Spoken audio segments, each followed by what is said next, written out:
चालू होईल.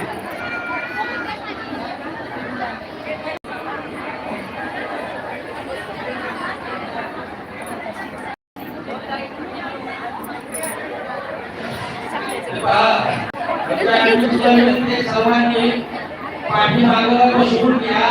ही जागा जर संपूर्ण संपली असेल तर आपले शेतकरी यंत्राच्या पुढे बसवायला सुरुवात करा. कृपया सर्वांनी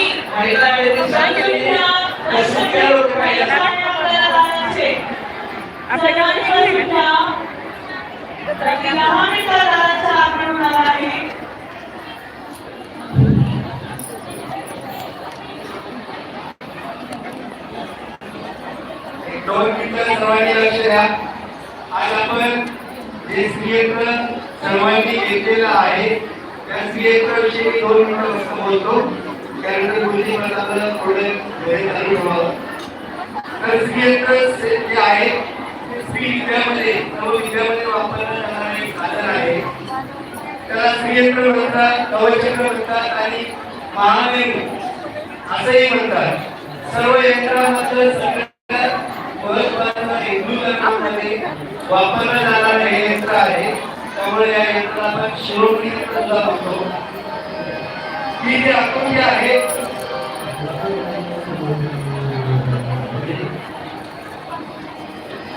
आदी शंकराचार्यांनी आणि पुष्पदंत यांनी रचलेल्या सौंदर्य लहरी नावाच्या भाषेमध्ये जो ग्रंथामध्ये सुद्धा या श्रीयंत्राचा उल्लेख केलेला आहे.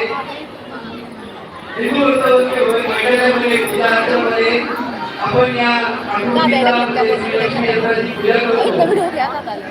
या यंत्राच्या मध्यभागी एक टोक आहे.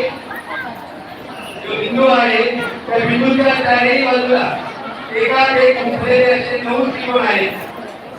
आपल्या श्रीयंत्राला 9 त्रिकोण आहेत आणि 9 त्रिकोणाच्या जे 9 त्रिकोणी ज्याला आपण 9 शक्तीचं प्रतीक म्हणतो अशा त्या 9 शक्ती आहेत.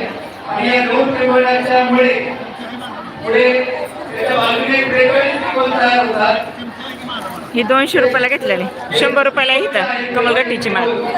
आपण किती रुपयाला घेतली का ते? आपण